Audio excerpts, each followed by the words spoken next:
ഇത് ഡ്യൂട്ടി കഴിഞ്ഞ് നേരത്തെ എത്തി. അപ്പോൾ ഉച്ചയ്ക്കുള്ള ചോറ് കൊണ്ടുപോയില്ലായിരുന്നു. അപ്പോൾ രാവിലത്തെ കാപ്പി മാത്രമേ കൊണ്ടുപോയുള്ളായിരുന്നു. ഉച്ചയ്ക്ക് പിന്നെ വന്നിട്ട് കഴിക്കാൻ പറ്റും. ഇന്നലെ രാത്രി ഇവിടെ വച്ചിട്ട് പോയി ചോറ്.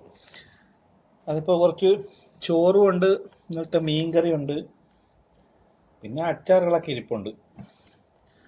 അപ്പം കുറച്ച് ചോറെടുത്തു. മീൻകറി ഇന്നലെ രാത്രി വെച്ചതാണ്, തണുപ്പായതുകൊണ്ട് കേടാവത്തില്ല, ഫ്രിഡ്ജിലൊന്നും വെച്ചേക്കണ്ട. പിന്നെ ഈ അച്ചാറാണ് ഞാൻ 2 ദിവസം മുമ്പ് ഉണ്ടാക്കിയ അടമാങ്ങ അച്ചാർ. നല്ല സൂപ്പർ ടേസ്റ്റ് ആയിരുന്നു. നല്ല പുളിയും ഒക്കെ ആയിട്ട് നല്ല ടേസ്റ്റ്. 2 ദിവസം കൊണ്ട് ഇരിക്കുന്നതുകൊണ്ട് നല്ല ടേസ്റ്റാണ്. അത് കൂട്ടി ഒരു ഊണ് കഴിഞ്ഞിട്ട് ഇനി കറി വയ്ക്കണമല്ലോ. ഫ്രിഡ്ജിൽ വന്ന് തപ്പിയപ്പോൾ ഒരു 2 കൂറ് മാവ് കിട്ടി. എന്നാൽ പിന്നെ രാത്രി ദോശയോ ഇഡ്ഡലിയോ ഉണ്ടാക്കാം. എങ്കിൽ പിന്നെ അതിനൊരു സാമ്പാറും വയ്ക്കാം. എന്തെങ്കിലും കിട്ടാതിരിക്കത്തില്ല. തപ്പി വയ്ക്കുമ്പോൾ കുറച്ച് മുരിങ്ങാക്കോല് കിട്ടി, ക്യാരറ്റ് കിട്ടി, ചേന കിട്ടി, വഴുതനങ്ങ കിട്ടി. അങ്ങനെ അതെല്ലാം കൂടെ എടുത്തിട്ട് വന്ന് കുറച്ച് പരിപ്പ്, മസൂർ ദാൽ, അതാകുമ്പോൾ പെട്ടെന്ന് വേവും.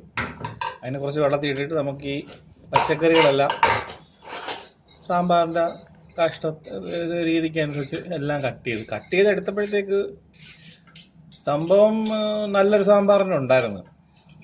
എടുത്ത് വെച്ചപ്പോൾ കുറച്ച് ഉടന്നെങ്കിലും കട്ട് ചെയ്ത് വെച്ചപ്പോൾ നല്ലൊരു സാമ്പാറിനുണ്ടായിരുന്നു.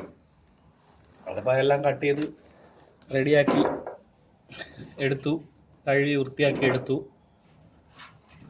ഇനി നമുക്ക് നേരത്തെ വെള്ളത്തിയിട്ട് വെച്ചിരുന്ന പരിപ്പുണ്ടല്ലോ, ആ പരിപ്പിന് കഴുകി വൃത്തിയാക്കി എടുക്കണം. ഒരു 3-4 വെള്ളം കഴുകണം, എന്നാലേ അതിൻ്റെ അഴുക്ക് പോകത്തുള്ളൂ. വെളുവെള്ളാന്ന് ഇങ്ങനെ ഇറങ്ങിക്കൊണ്ടിരിക്കും. കുറേ നേരം വെള്ളത്തിട്ട് വെച്ചാൽ നല്ല രീതിക്ക് അഴുക്കളവും. നമുക്ക് അതിനുള്ള സമയം ഉണ്ടായിരുന്നില്ല. ഇനി നമുക്ക് ഈ അരിഞ്ഞു വെച്ചേക്കുന്ന എല്ലാം കൂടെ അതിനകത്തോട്ട് എടുത്തിടാം. ഇത് സിമ്പിൾ സാമ്പാറാണ്, പെട്ടെന്ന് ഉണ്ടാക്കാൻ പറ്റും. നമ്മൾ ഈ കഷ്ണങ്ങളൊക്കെ നേരത്തെ അരിഞ്ഞ് റെഡിയാക്കി വെച്ചേക്കുകയാണെങ്കിൽ സിമ്പിളാണ്. ഇനി പൊടികളിടാം. ഞാൻ സാമ്പാർ പൊടി അങ്ങനെ കൂടുതൽ ഉപയോഗിക്കത്തില്ല, കാരണം അത് എന്തൊക്കെ ചേരുന്നതെന്ന് അറിയത്തില്ലല്ലോ. ഇവിടെ ന്യൂസുകൾ കേൾക്കുന്നുണ്ടല്ലോ, മായം ചേർത്ത് സാമ്പാർ പൊടി, മായങ്ങളൊക്കെ. അതുകൊണ്ട് ഞാൻ സാമ്പാറിന് ഇതൊക്കെ മുളക് പൊടി, മഞ്ഞൾപ്പൊടി, മല്ലിപ്പൊടിയൊക്കെ നമ്മുടെ നാട്ടിൽ നിന്ന് കൊണ്ടുവന്നതാണ്. അപ്പം നമ്മൾ തന്നെ മേടിച്ച് പൊടിച്ച സാധനങ്ങളായതുകൊണ്ട് നമുക്ക് വിശ്വാസമുണ്ട്. അതുകൊണ്ട് പിന്നെ ഇത് ഡയറക്റ്റ് അങ്ങ് ചേർക്കുക. അപ്പം മല്ലിപ്പൊടി ചേർത്തു, മുളക് പൊടി ചേർത്തു, മഞ്ഞൾപ്പൊടി ചേർക്കുന്നു. ഇനി ശകലം ഉലുവ ചേർക്കണം. പിന്നെ മെയിൻ സാധനമാണ് കായപ്പൊടി.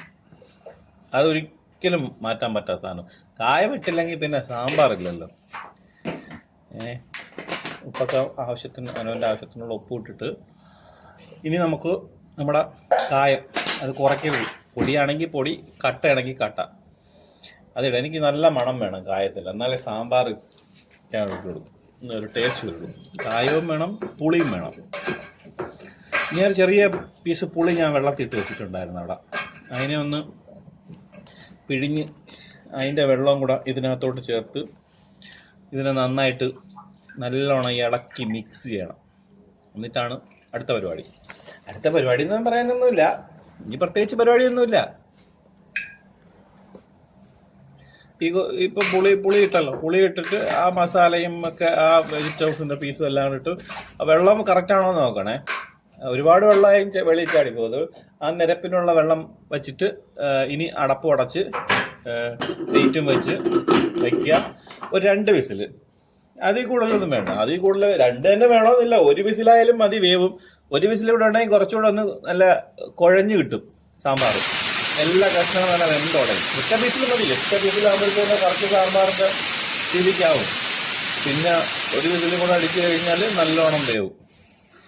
ഈ തക്കതിന് ശകലം ബൂസ്റ്റ് അവിടെ ഇരുന്നു.